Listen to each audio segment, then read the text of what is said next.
Oh my God. Thank you, Lana, so much. Thanks, guys. Ooh, my name is Nikoleta. I'm an alcoholic. I'm humbled. I'm nervous. I'm overwhelmed. I'm on the verge of tears. Just the mere fact that I'm been invited to this group and I'm seeing in the squares people who I admire, who have touched me, who have left an impact on me. And there's something in me that still feels so small. I just feel so small. And there was a thought today. Do they know that they're making a mistake? and it was followed by, oh my God, my topic is thy will be done. I mean, it couldn't contradict more what I'm about to talk about that I have experience on. But so thank you for allowing me to be here with you present and see what comes out. It's impossible for me to talk about step 11. The words always fall short. So I always hope that behind the words you experience my devotion or my gratitude, or really the shift that has happened. When Alice asked me for a topic, I immediately wrote trust. That's the first thing that came up. And she's like, where is that in the step 11? And I was like, oh, wait, let me think about it for a second. And then I came back with thy will be done. And it all happened really in split seconds. And I reflected on that, where did that come from? And it came from this place of that I really feel that that's the shift. I think that that's really the shift. And if I can and I feel thy will be done is the simplest and most powerful prayer in the big book.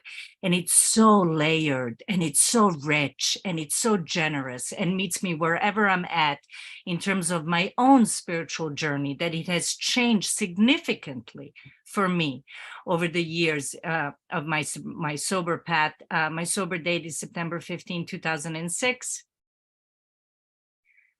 I was on September 14, 2006, under the influence of alcohol, struck sober.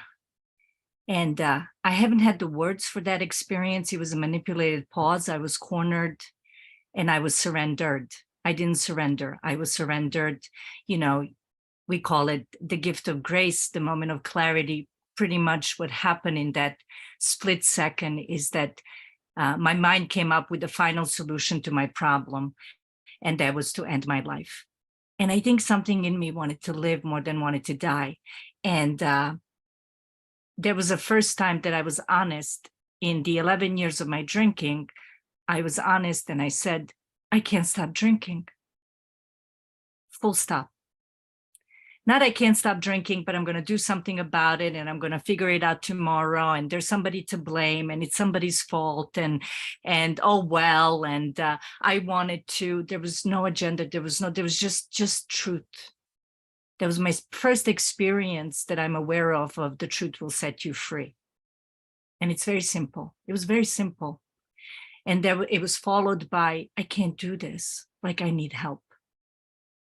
And as I contemplated the end of my life, because all other methods at controlling my drinking have failed, and my thinking and my life, time stopped. And a thought came not from the mind. And it was incredibly intuitive. It was incredibly clear. And it was to bang on the neighbor's door, get a quarter, because everything was shut off at that point. My life was falling apart. And to get a quarter and to walk to a New York City payphone and to call my sister and to ask for help. And this is where the red carpet of Alcoholics Anonymous really rolled out. I shared this experience in the context of thy will be done, because in hindsight and looking back, that is my real first experience that's very tangible for me of what happens when I am surrendered. When I'm in the state of surrender. And I think thy will be done is really a state of surrender. It is a state of allowing everything to be as it is, with no argument. And our 10-step promise says we cease fighting anything or anyone. What does that really mean? I stop fighting. I stop fighting what? Reality. And what's reality? Whatever is in front of me in the present moment. There's no more argument. There's no more, this should be happening and he should be like this and I should be like that and that shouldn't have happened and I want this and I don't want that, and resisting and denying whatever is in front of me. And when I did that, when I lived from the neck up only in my mind, in the narration of my mind of life that was happening, I was driven by fear. This is why I like to talk about trust. I like to talk about that being the shift, because that for me is the most generous gift I've been given. The most generous gift I've been given. Because to tell you the truth, that girl, I really didn't know who I was and what I was. I lived in my mind, and a girl, you know, little Nikoleta at some point in childhood concluded that life is not safe and people can't be trusted. And to look for that safety and security, I tried to manage and control my life. And I think it all comes down to that, managing and controlling life, right? And the mind came up with various agendas and ways to try to achieve and acquire and get credit for and deny and all of that stuff. I think any of us can really relate to this, even from a human perspective. And for me, the first experience of not really being in control and experiencing that powerlessness was the bottle. And this is why alcoholism is my spiritual path. I'm incredibly grateful for it, because I needed to be brought down to my knees, because nothing else was going to get me to my knees and make me to be open to this radical work that we do, the 12 steps. I mean, who writes inventory, prays and meditates? By the way, I'm a philosophy major, and my thesis in college was proof that there's no God. So that's how out to lunch I was. Okay, let me tell you guys, I was out to lunch, only from the neck up, you know, talk about playing God right here. Very arrogant, very arrogant. And, you know, so I can debate with anyone on that. And thank God for the humility that comes as a result of like being broken and being broken open, that I was really beaten into a state of submission and reasonableness by my alcoholism, and everything that was presented to me was because I wanted to save my life. And this is where really the journey begins. And I'm incredibly grateful to my sponsor, Lena, because I met her at 4 months sober when I was finally let out as a free range alcoholic, you know, let out of a lockdown treatment at 4 months sober. And I met this woman, she showed up in front of me and she was so attractive. She exuded being. She was the message. She carried the message just standing in front of me. I felt safe. I trusted her immediately. I couldn't even verbalize it. I didn't understand it. There was something magnetic about her. I just trusted her immediately. She had freedom and humility and confidence in her eyes. It was incredibly attractive. I wanted what she had. I didn't want what you had. I didn't even trust you were sober as long as you were. That was a little bit too much, but I trusted her.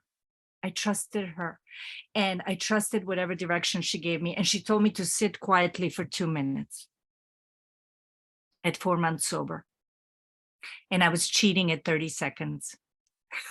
I was like, you know, looking at the clock. I can't believe 30 seconds only passed. I can't even sit with myself. What the hell? You know, like, it's just like, you know, it was so great. It was so great to fail at all these things. The point was not to sit quietly for 2 minutes. The point was to see how little I knew of myself and how little I could sit with myself. That was the teaching. And the teaching was for me to be honest about that and to get curious about that, you know? And then the steps unraveled, the process of the steps like unraveled so much more. And more than anything, it unraveled my argument with life, because the 4th step was really my argument with life. It really laid out like, you know, cards on the table face up, how I relate to life and how I moved in all of my relationships and my expectations and my assumptions, my judgments, my resentments, my fears, what drove me. And the great equalizer of the sex and harm inventory. And somewhere along the lines of the 4th and the 5th step, you know, it dropped into the heart, and the heart softened and the heart opened, and like something started to shift. I just remember coming out of a 5th step after many, many hours. And I remember going, oh my God, this has nothing to do with drinking. Drinking wasn't even the last thing on my mind. And I talk about all of these things because I think the steps are in order for a reason. And I think that all of this prepares us to seek, because on the 11th step, it asks me to seek, but I'm already seeking. I'm already like, there's something in me that's like the wheels have started moving and I have become a seeker. And then I just want to know, I just want to connect to this power more.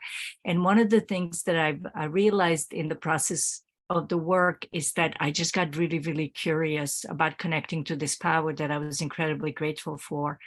And, you know, September 14, 2006, under the influence of alcohol, something magical happened to me and I couldn't deny it. And I've been honoring that split second since then. I have 16 and a half years sober or something. I've been honoring a split second in my life. It's been holding me for well over 16 years, a split second. The power of God is so deep. The power of truth is so deep. The power of love is so deep that like that split second brings tears to my eyes. Can you imagine what we can be experiencing? I mean, you guys read about the spiritual experience, which I think is phenomenal. I think that's amazing that you read that. And like, I can just like marinate in that unsuspected inner resource. Unsuspected inner resource. What has this allowed me is to go from the head to the heart. We talk about that in the rooms, but really the journey's been from, can I get information from some other place rather than my mind? Can I be informed by something other than my mind? I mean, the recovery process has, first of all, given me permission, which I didn't even know I had, that I could question my mind. The mind that absolutely betrayed me and did not know the true from the false, that continuously convinced me that I can drink like a lady. I never drank like a lady, that I can have a happy hour. I never had a happy hour. That I will not close the bar this time on a Tuesday. I close the bar every Tuesday, Wednesday, Thursday, Friday at the end. That I will not drink in the morning, that I will be on time to work, that I will not embarrass myself, that I will not lose the date. All of that stuff, right? The mind, and you know, that was a tangible experience. And as we do the work, as I did the work, a lot more was revealed about that. A lot more was revealed about that. And another thing that was revealed is that the fear that drove all of this need for security and control and all of these ideas in my mind was always in the past or the future. It never really was in the present moment. I remember my sponsor, I remember her asking me, is there anything wrong in this moment? And how about this moment? And how about this moment? Unless I'm referencing my mind and the narrative in my mind about what's going on, actually, there's nothing wrong. Reality presents itself the way reality presents itself. Maybe my mind sold me an idea that life should not come with heartache or loss or grief or challenges. And yet the most difficult things in my life have paved the way for the most beautiful things in my life. Like one cannot be without the other. You know, it's like I believe in the law of cause and effect, but I just don't know which one is which. I can't take one out and expect to get the other one. I see that something in me was so operating on seeking more pleasure and denying this fullness and richness of the experience of life. And yet, when I open myself to these experiences through stillness or through prayer meditation, through continuous or voluntary surrender that the step 11 talks about, I see that the heart can bear it all, and so gracefully. And, you know, like there's so much more that happens as a result of that. Like, not, you know, how can I allow everything to be as it is? Well, it is anyway, regardless of your idea about it, regardless of like your, regardless of my agenda, what I would like to happen or not happen, right? But with this trust, I think it creates so much more ease, right? And so in recovery, my dad died over the ocean in another country at a young age. Yes, Nikoleta, the daughter, grieved. Yes, There was sadness and there was pain, and I wish he was not gone, and I wanted to spend more time with him. And I wish that I was holding his hand at the end of his life. But the reality was he was gone. And can I find comfort that I can trust that it couldn't have been any other way? And maybe it wouldn't have been any other way. Can I trust that? And from that, from allowing that, from accepting that, from surrendering to that, what came was this like beautiful experience of grief. Like, I'm cautious to talk about it, and I haven't really been able to verbalize it, because in the midst of that grief and in the midst of that sadness and in stillness, underneath, I experienced beauty. I didn't think that I could experience, right? I didn't think that I could experience that kind of stillness, right? That kind of trust, right? Recovery has given me this. The practices of prayer and meditation have given me this. I remember at 18 months sober, my sponsor dropped me off at a spiritual retreat. It was a 10-night silent retreat where we meditated from 4 a.m. until 9 o'clock at night. And on the third day, they were like, all right, 1 hour meditations, and you can't move. If you want to know how powerless you are over your mind, sit. Just sit. Just sit.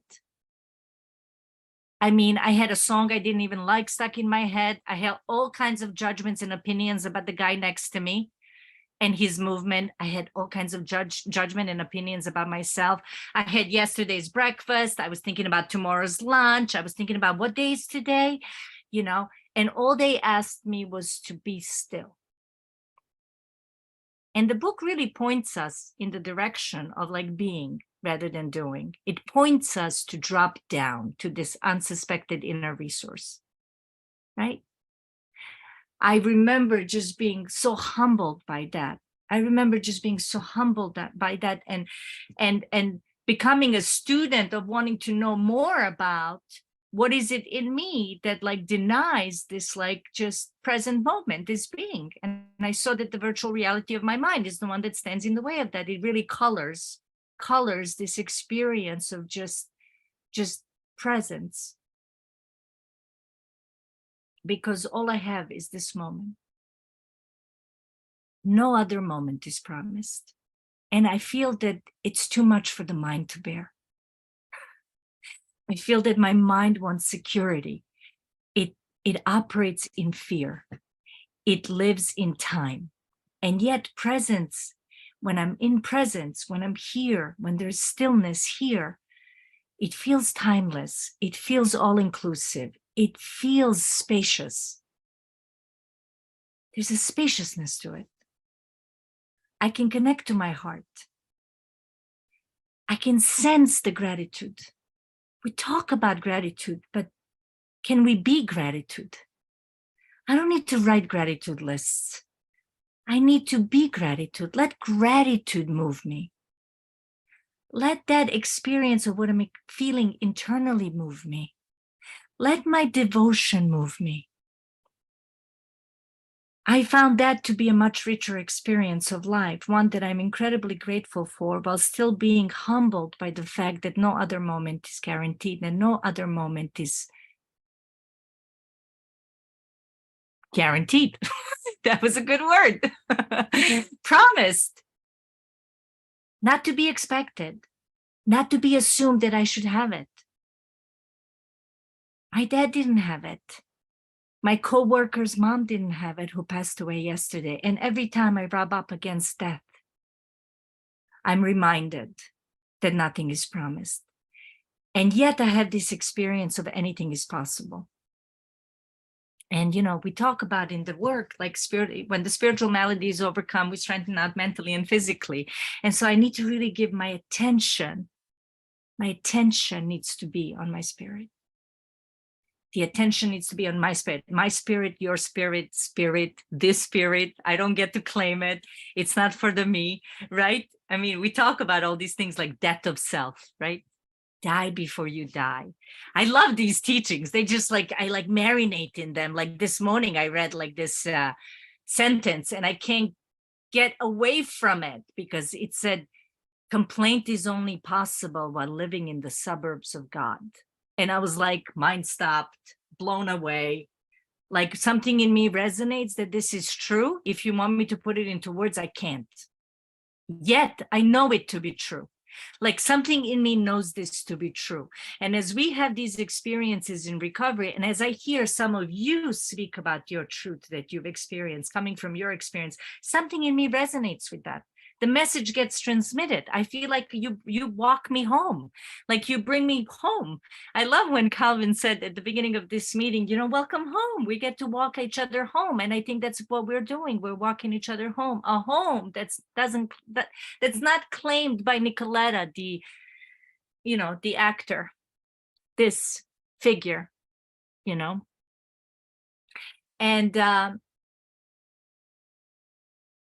boy, am I off topic, but I'm not off topic because the topic is so broad. I mean, I don't know what I'm doing. This is my first time at this meeting. I'm doing whatever is coming out is coming out, but I see some laughter, so that's good. I like laughter.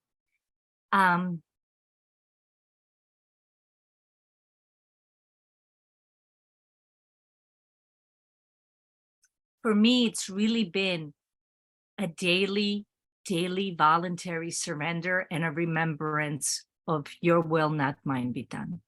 The mind comes in and it has agendas and it has opinions, and I have the tools to question it, and I have the tools to write it down, and I have pauses that I can take during my day to really ask myself, is this really true? Do I know this to be true? And I think the pause that the 11th step really talks about is so crucial to us, because otherwise I might react from this like element of what my mind is telling me, and some judgment and some fear that comes up, or some blind spot that got like activated in me. And I think it's like asking for like so much more like emotional maturity and spiritual maturity when I'm asked to pause, and when I'm asked to like really be informed by the silence and the stillness. And for me, the highest form of prayer at this time is stillness, because for me, silence and stillness is a full surrender. I'm not even asking God for anything. I'm not even asking for anything. I'm not even labeling it. I'm not even using words that fall short. I'm just allowing everything to be as it is. Absolutely allowing it to be as it is. And so for me, it is very important that I practice silence, because it grounds me and it puts me in the present moment. It really makes me feel like I align with the flow of life. And here's what I found interesting, and the book talks about it, and I love that the book talks about it in few places. It talks about parallel thinking. It talks about, the guy that wants to drink milk with his whiskey, and some part of him is like, this is not a good idea. And then another part of him is like, this is a great idea because it's milk, or something like that. I'm totally paraphrasing, but those of you who read the big book, and it seems a lot of you are reading the big book, know what I'm talking about. And in the 11th step, or somewhere in the 11th step, it talks about how God's will and our will align. Oh, so it's actually more natural for me to come from this stillness. Oh, it's actually more effortless, and I get to travel lighter through life and through my day if I'm in this place of surrender. If I'm aligned with life and the flow of life and whatever is occurring, and trusting whatever is occurring. And I just need to like continuously remind myself. And if I do spiritual practices, and if I'm attracted to spirituality, and if I'm in prayer and meditation, and if I'm in continuous prayer and meditation, because this is about praying without ceasing. How can I live? How can I move through my day in constant prayer?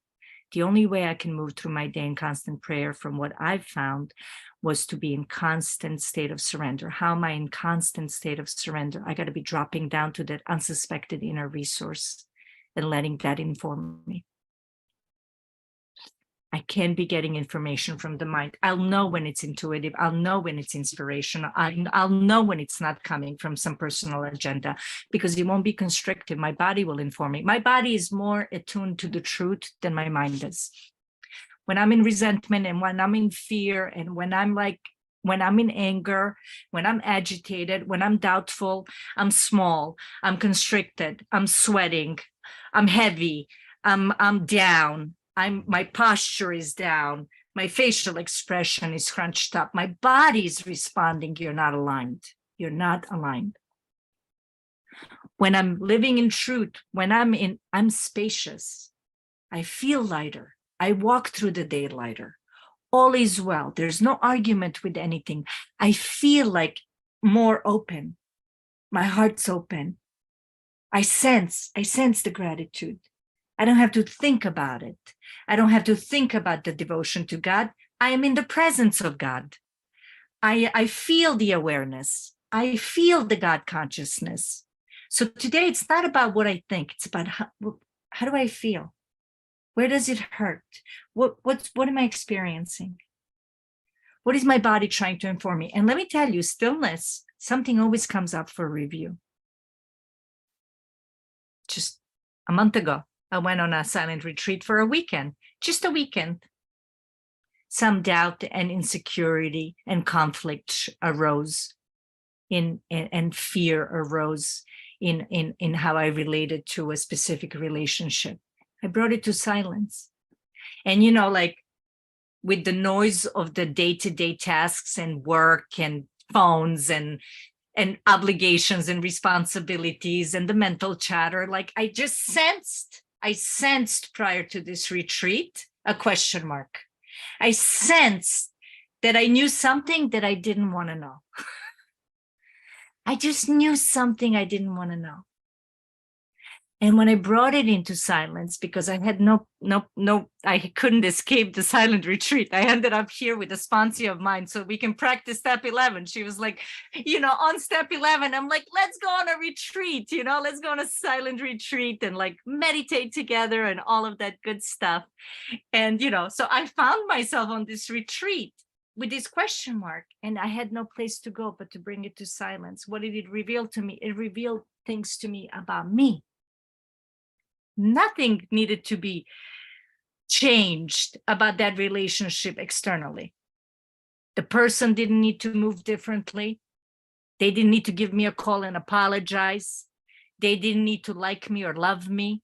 They didn't need to feel differently. I needed to see what in me was disturbed, what insecurity was coming up, what in me was rubbed, where in me am I not free? Right? And that was brought to the table, to God's table. That was an offering. Everything I experience becomes an offering. Everything gets given. Everything gets let go of. And not intellectually let go of, but I need to feel it. I need to be with it. I need to sit with it because I've done my whole life. I've escaped and ran away from these things my whole life. Numbed myself in the bottle from 16. I've lived from 16 years old in New York City, all by myself, supporting myself from 16 to 27. At 27, my best thinking was to end my life. I am 43, almost 44 years old. It's just around the corner. And I feel like such a beginner. I feel so humbled by the richness of this. I feel like I've only scratched the surface of what's possible and available. And, my definition of all of this at 3 years sober, at 6 years sober, at 9 years sober, at 12 years sober, it's constantly changing. So I can't even hold on to anything because the words continuously fall short and I continuously have different and new experiences. Continuously. Like more gets revealed, like, oh, I get the wisdom of more will be revealed. Oh my God, more has been revealed. But can I bring the wisdom of that to every other area of my life? More will be revealed about that inventory. More will be revealed about that confusion. If I am confused about something, that will be done. The answer will come. Maybe when my house is in order, maybe when it wants to be answered. It's no longer about what I want, it's what's wanted, no longer about what I need, what's needed. Let something else guide my life. Let this power guide my life, the power that's all around me, and yet also deep within me. And page 55 in the big book, my favorite page, talks about it. The great reality is deep down within us. We search for it diligently and fearlessly. But in the end, it's there, deep down within us. And for me, it's to getting to that place, that unsuspected inner resource, which is aligned with the wisdom of life. And here's what I've experienced also: a tremendous amount of love when I'm in that space. It's loving. If I was to give it like attributes, I told you it feels spacious, it feels open, it feels that it allows everything to be as it is. It feels that it's like deeply surrendered to the present moment, and anything that comes into the present moment, everything becomes allowed, including the pain, including what hurts, including confusion, including not knowing, including you the way you are, where you're at, how you're at, and my idea of it. Everything is allowed. You know, that's incredibly loving. My mind is not capable of that love. I'm not capable when I'm in my mind of that love. I compartmentalize and I fragment, and I have my likes and dislikes, and I have my preferences. But that kind of love, when that kind of love opens the heart, that's where forgiveness is possible. That's where I meet life with some tenderness, with some humility, with some devotion, where everything is fresh and every day is a gift. And everything is a gift. And then AA is not boring at 16 and a half years sober. And that, you know, my nervousness about speaking here is a part of my humility and part of feeling small, because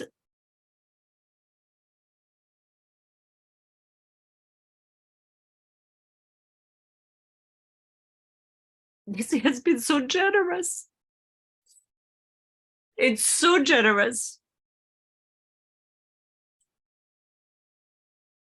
And then your pain becomes my pain, and your fifth step is my fifth step, and your tears, I feel them, and your joys, I feel them. And there's no like little me that gets involved. It's just like a dance of like everything becomes a gift. And like, I know part of this like sounds like a fairy tale, but if my tears tell you anything, it's I've like touched on this, like I've experienced this, and it's been such a gift. Did I tell you I'm the luckiest girl in the world? I am the luckiest girl in the world. I am the luckiest girl in the world. And today it's like all of life is allowed.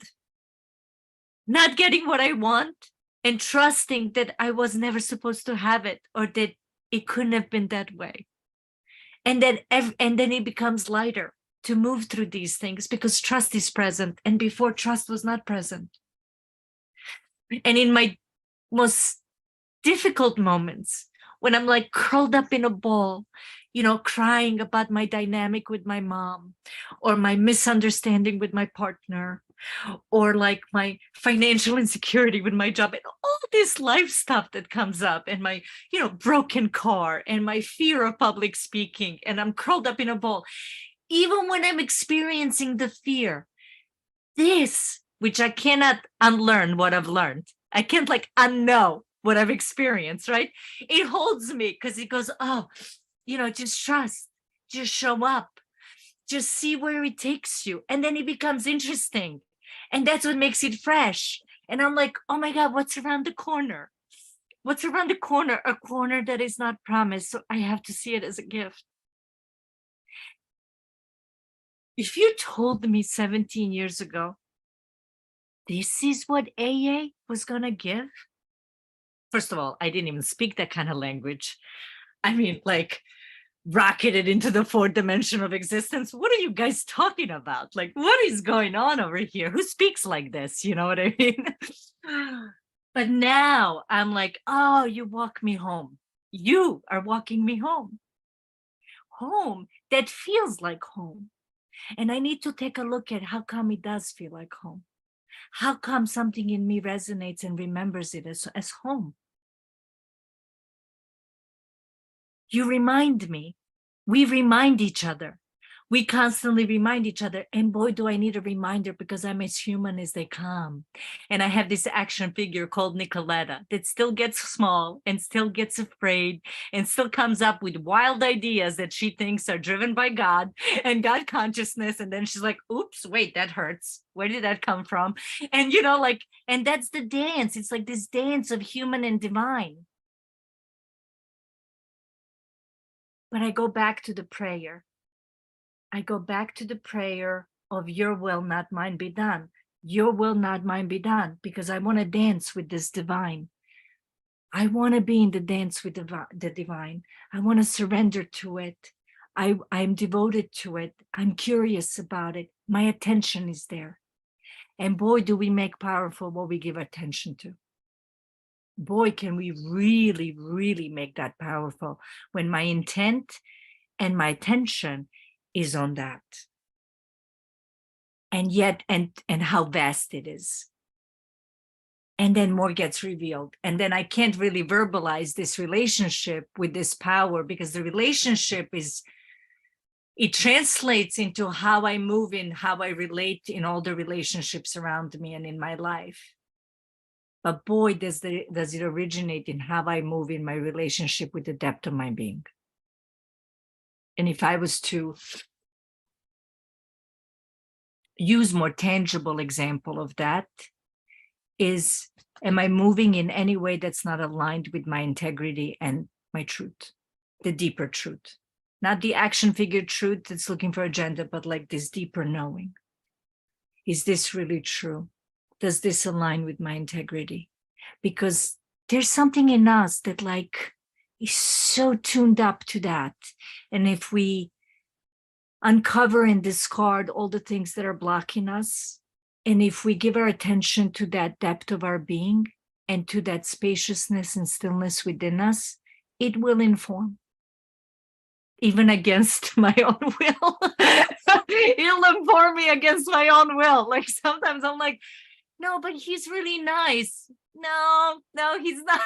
No, there's something wrong. But I like this one, like the mind will have all kinds of opinions, but the body will like the depth of my being was like, no. It's just like, and can I, it's so like, it can be so subtle sometimes that's why I need to give it my intent and my attention.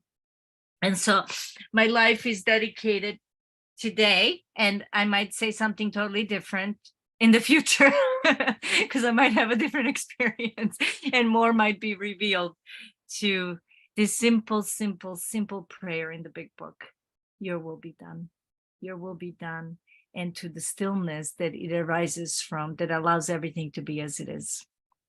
Thank you so much for letting me share and for allowing me this experience.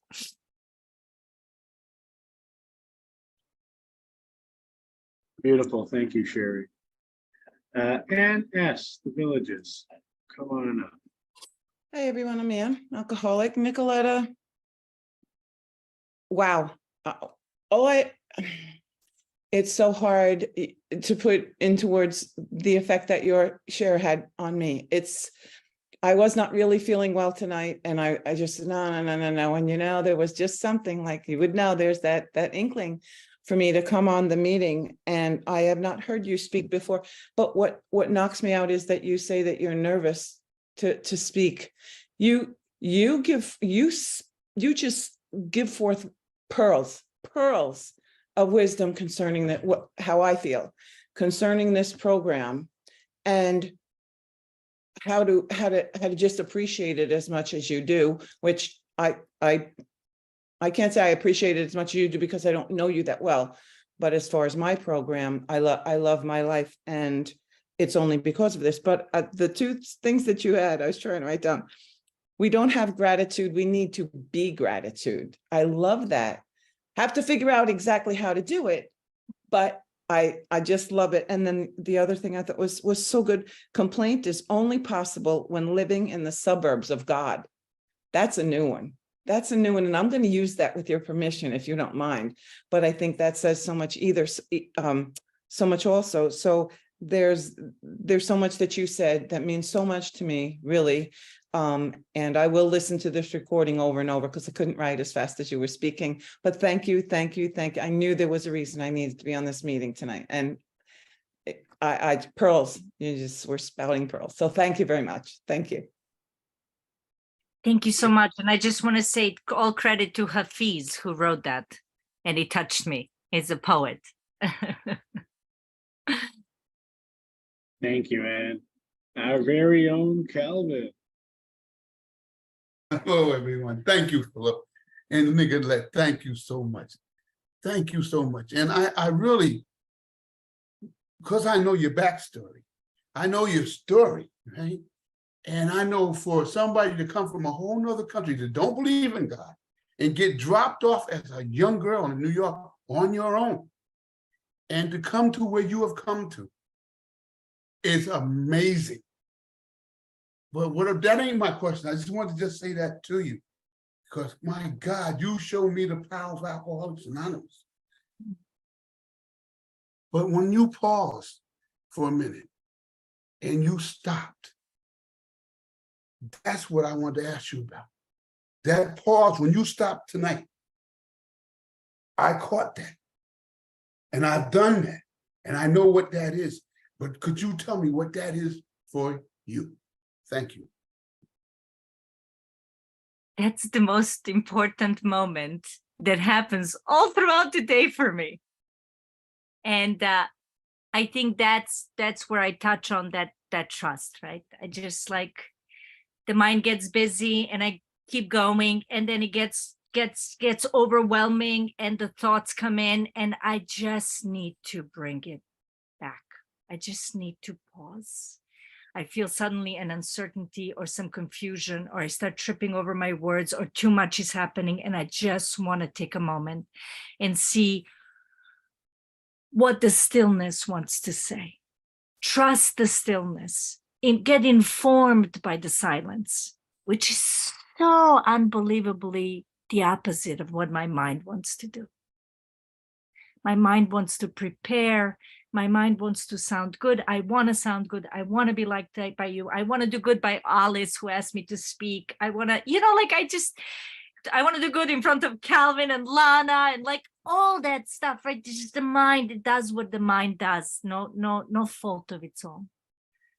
But I need to continuously practice being informed by stillness, not what I want to say, because I can pull out some gems and I can pull out my regular stuff and my experiences that I've shared so many times, but just what wants to be said from that place of stillness, which I think is most transformative, because the best things that have moved me were very transmitting. The message gets transmitted. It's been transmitted to me sometimes in stillness. I went to see spiritual speakers who I sat in front of them and I would start crying just being in their presence. They were transmitting a message without even using words.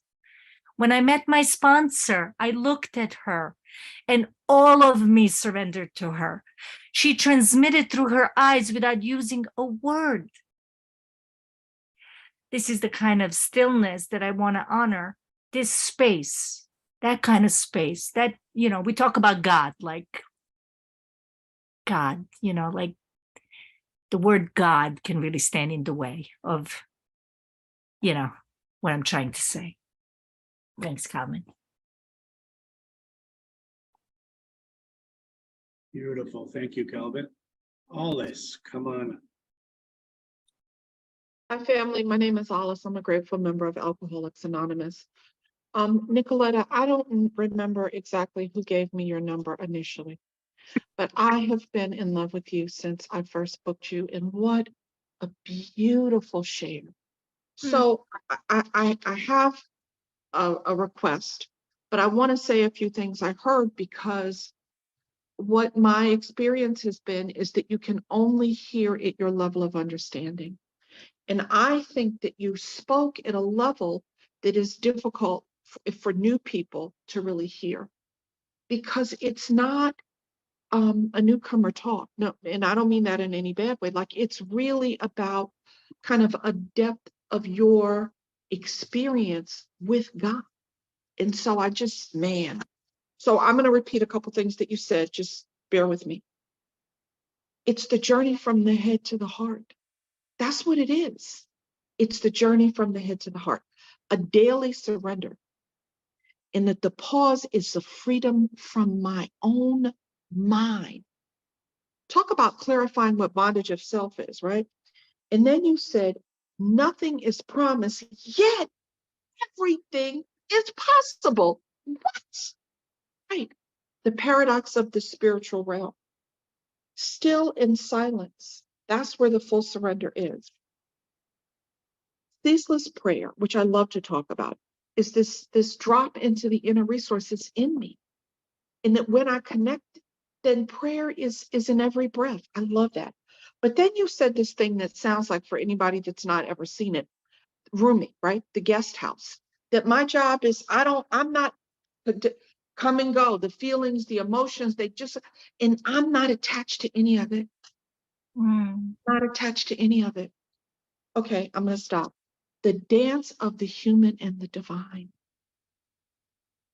And then you said this thing, you said that when I give my attention and intention to something, that's where the power is.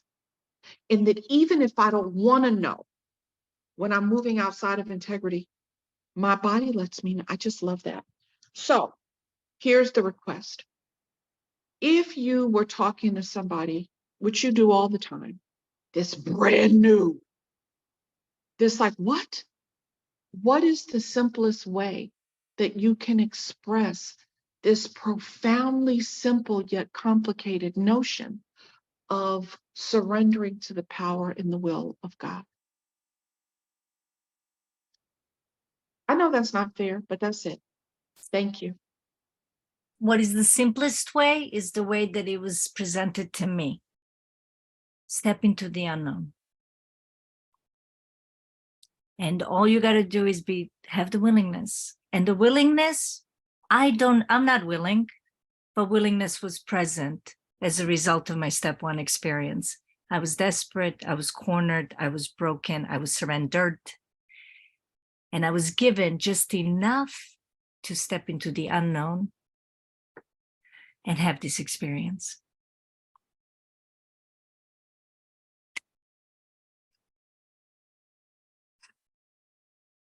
Okay, wonderful, beautiful. Thank you, Alice. Sal Arnone. It's Sal. Good evening, my friends. My name's Sal. I'm an alcoholic. Sal. Nikoleta, thank you so much. And thank you for coming to my home group a few months ago. That really was tremendous service to help us kick off our meeting. You know, when I first came into AA, I thought I needed to change the world and revolutionize everything overnight. I was that self-seeker. I was that guy that was the producer of confusion, making decisions based upon self that came back to hurt me. A friend came up to me and said, Sal, be still and know you're a human being, not a human doer. And what I have done when you talked about surrender and pause and I will be done, I'm working on that now. This is my busy season. I get sober. I have more people. I have so many more things that I'm involved with in life, all these moving parts. And typically what I've realized is when I first used to meditate, it used to be breath work, more of Buddhist mentality.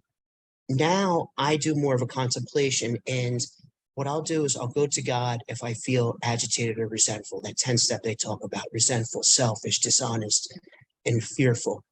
But I used to try to slow it down from a neurological standpoint, but I realized contemplation is good because in the world, anything that is empty isn't really desirable. And the only time my mind's going to be empty is when I'm dead, right? So gas might be expensive now, but if I needed gas and went to the gas station, they didn't have it, that wouldn't yield good results for me. And a spiritual mentor of mine told me, he said, Sal, we're here. We're in the flesh. We're going to make decisions based upon self and self-seeking. The world is here and the enemy's pulled us in that direction. We need to be in communion with God to listen to him. So when you become agitated, and you need inspiration and guidance, a lot of times for me, I hear it in what I call whispers. That is me going to a meeting and hearing something from somebody who's dealing with something that I have. I was driving yesterday. I saw a sign from a name. I said, I need to give him a call. And they were going through a difficult time. So for you, your inspiration, how does that come when you become silent? Do things pop up in your head, or do you reach out to somebody else and hear it from them? How is that presented to you, that inspiration and guidance? In all of those ways. I mean, sometimes I'm moved by something externally, sometimes I'm moved by something internally. Did you mean like when I sit quietly? Anytime I sit quietly, if something needs to be revealed, it just gets revealed. My job is not to move, because the mind wants to fix it, manage it, control it, explain it, rationalize it, defend it, define it, push it away, and stuff like that. And I don't know why, but we slow down the mind and we come down to the breath, and then we come down to the heart, and then we come to this stillness and presence, and we get here. And maybe sometimes the answer doesn't come that day or in that sit. It maybe just comes later that evening or the following day or the following week, or it just becomes evident. The answer just comes through somebody or something, or there's a clarity to it. Like there's just a clarity to it. There's like no doubt. I remember when I doubted, and I would bring my doubt to my sponsor. And you know what's the first thing she told me? I called her from a payphone in a sober house. And I said, I have doubt about this God thing. And she paused and she said, doubt. And my mind just like exploded.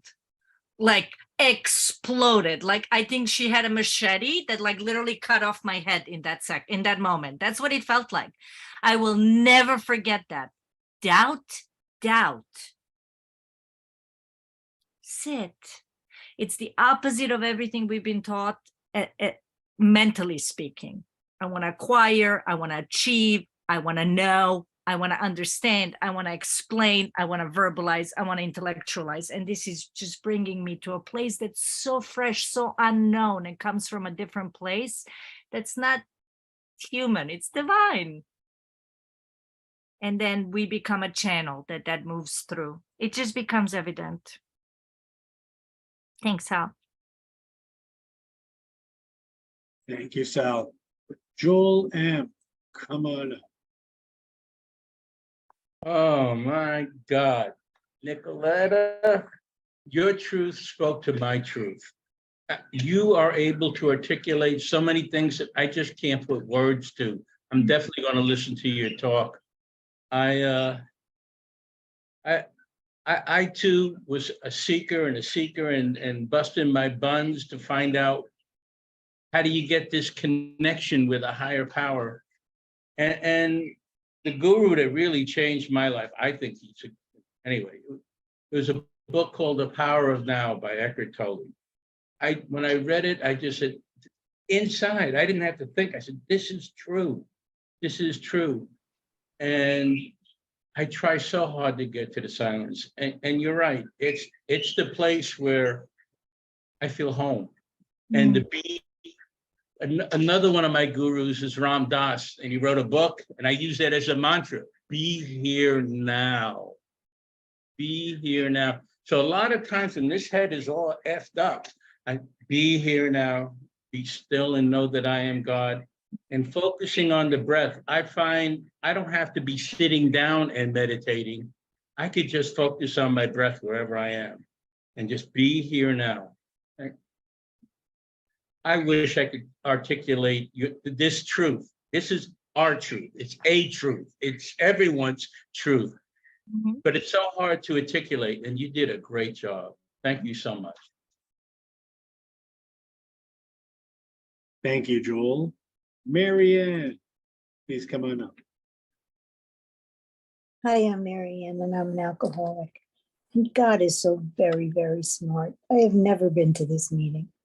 It was just to put your finger through the meetings that are on right now and pick one.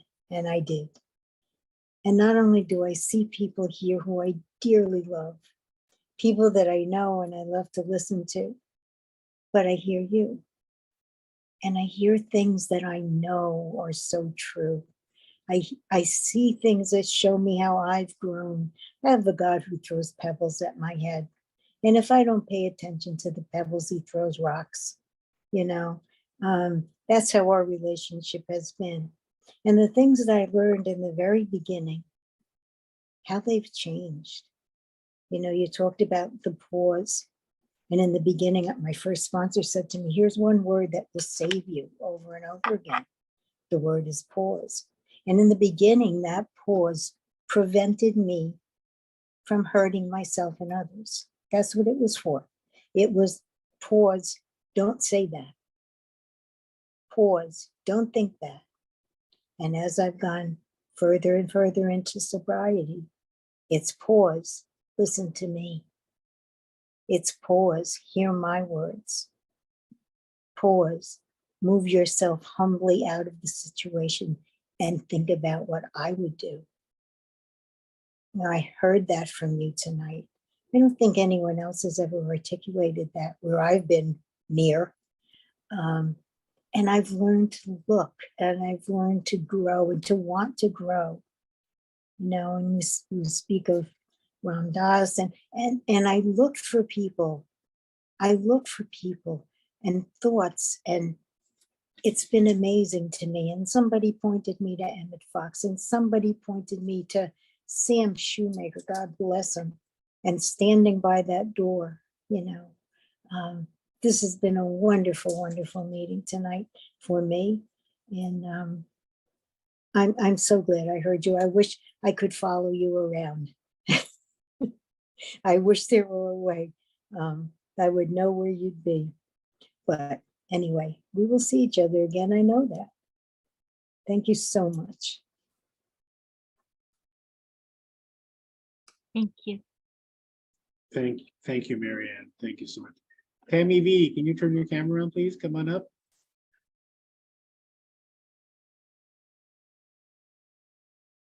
Tammy V, are you there? Oh, Yes, I'm here. good. I can't turn my camera on because of my illness. Oh, no problem, no problem. And but Nikoleta, thank you for your words penetrating my soul.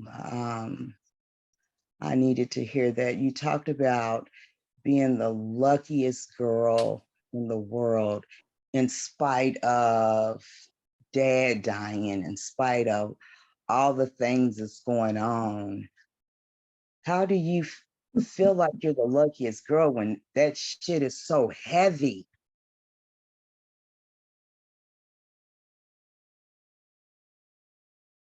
That's my question. Yeah. It's because I do. I don't know. That's a gift. That's a gift. It's like,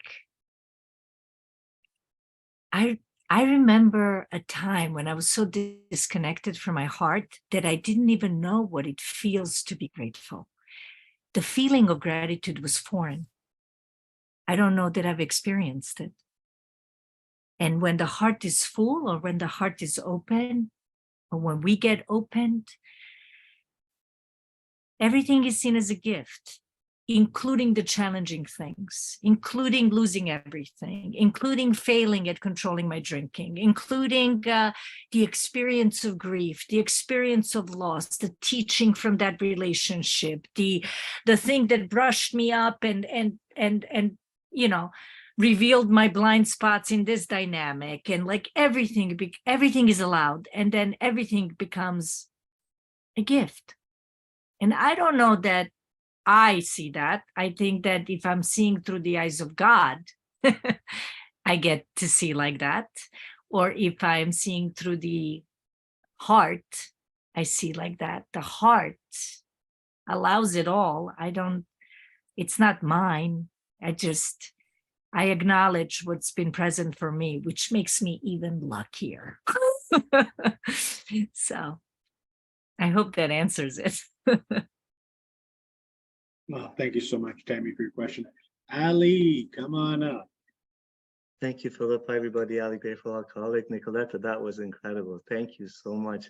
So much of what you said, has already been said, like articulated my experience and my feelings. You said that you feel like the luckiest girl in the world. The last little while, I've been feeling like I'm the richest man in the world, you know, not because so much of what I have externally, because I don't have much, but because I'm able to experience, and what's available to me is a full library of my emotions, and I'm present to all of it, but with a different pair of glasses, with the pair of glasses of how can I serve? It's happening for me. Life's not happening to me anymore, you know? And when you spoke, that just my insides were smiling because, oh my God, that is truth, that is truth. And what a beautiful example of demonstration of, doesn't matter what color or shape cup truth is served in, it feeds the soul.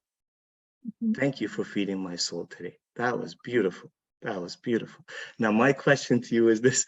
You said so much. You said, you know, this is my question. There's been my life hasn't been perfect, and I've fumbled and stumbled a lot. I've made a lot of mistakes. And these valleys in life have always, because of the life of surrender, brought me back to the table with God for a deeper level of surrender, right? And you said something, you sort of use the same language. You said something along the lines of the pains become an offering on the table with God, right? Would you please, if it comes to you, only, you know, only if it comes to you, and if you, I'm asking you to be generous with an example, please, of a dark time in your life and what that looked like, if you don't mind. With the offering of God, you know? Thank you.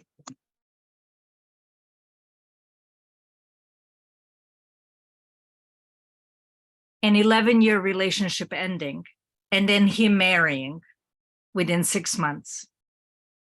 Painful. My father dying, painful.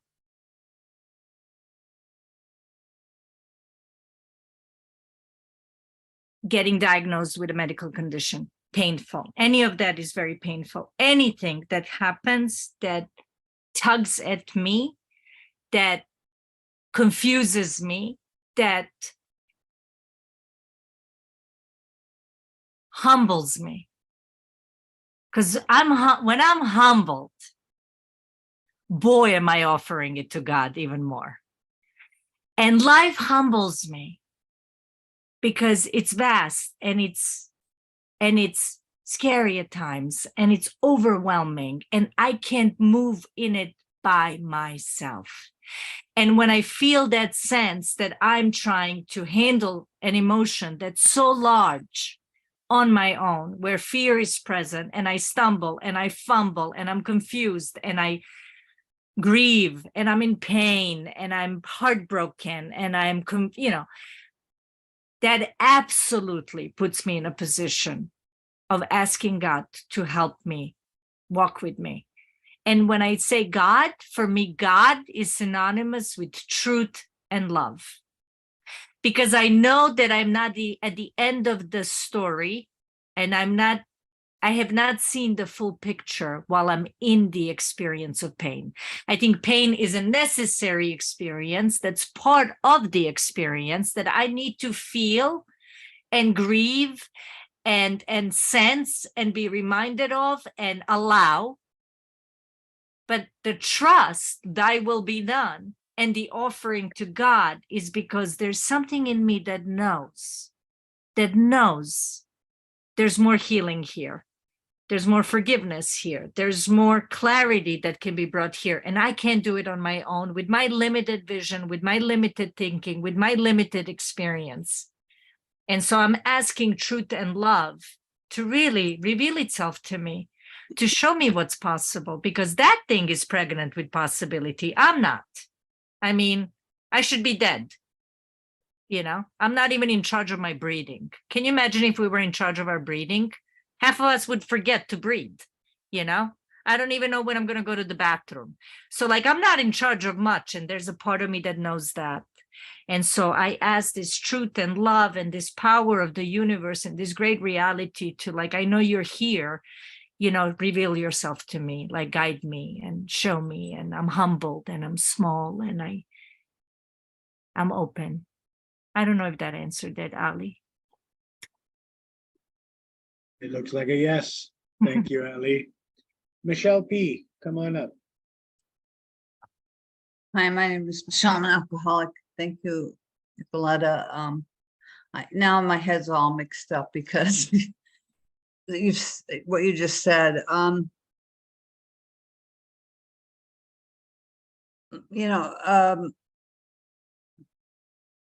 December 1st, my husband of 50 years just died real suddenly on our way home from a restaurant. And you said the words, and I think you said it like finding the beauty in grief, in grief.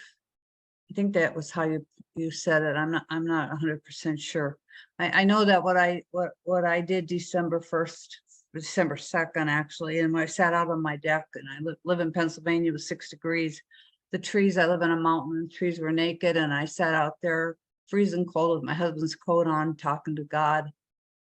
And I did that for months. But when you said the words finding beauty in grief, could you just expand on that a little bit more, please? Thank you. It was an experience that I had that I was surprised by. But in reflection and in hindsight, and I was afraid to even talk about it because I didn't want to take away from grieving the loss of my dad and wanting to have more time with him and feeling the pain of the loss. But reality presented itself, and everything else was a story in my head about what should have been and what shouldn't have been. And it was really preventing me from experiencing the grief. And without the story, when in full surrender to the grief, I felt more spacious. I don't know how else to explain it. And I don't have the words for this. This is like an experience. I like touched on these experiences in my journey of recovery. And like, it just like when I am in a place of allowing and accepting and surrendering, and then experiencing the feeling that wants to be experienced, I found that grief was a branch of love.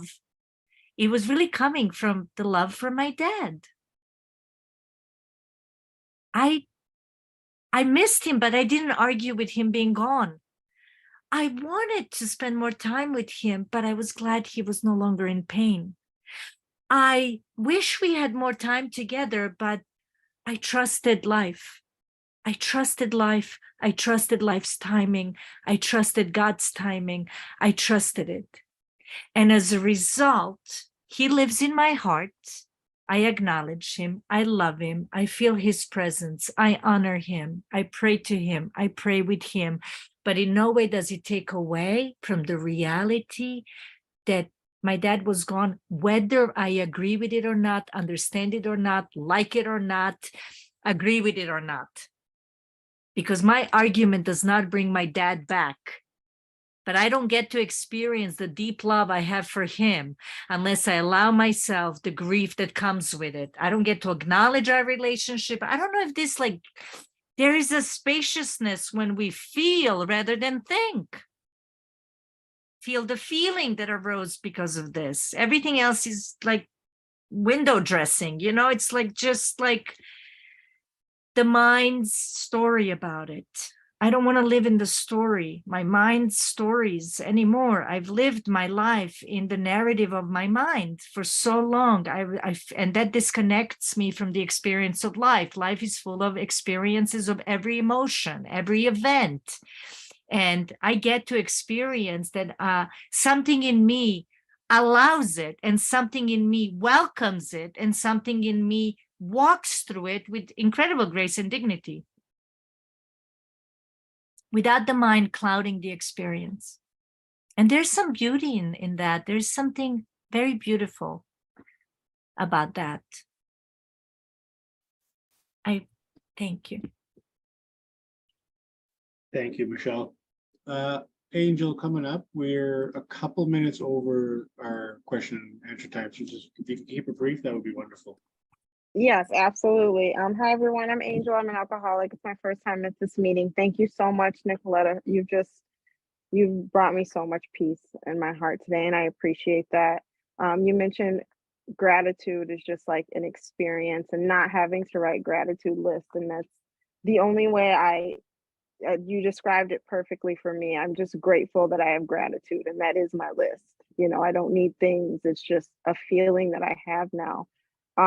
You also mentioned that your education is in philosophy, and you speak very philosophically about the program and about your experience, yet that's contradicted by your trust in God and not trying to have all the answers and not trying to rationalize and things like that. So how have you resolved that conflict between what your education has taught you and what your trust in God has taught you now?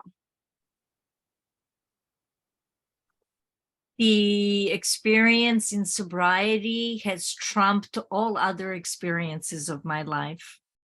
And to tell you the truth, I was feeding the mind and the intellect for a long time. And it's like a superficial feed. Like once I tasted this experience of surrender and this like tapped into this like power that's available and accessible to us all, it just kind of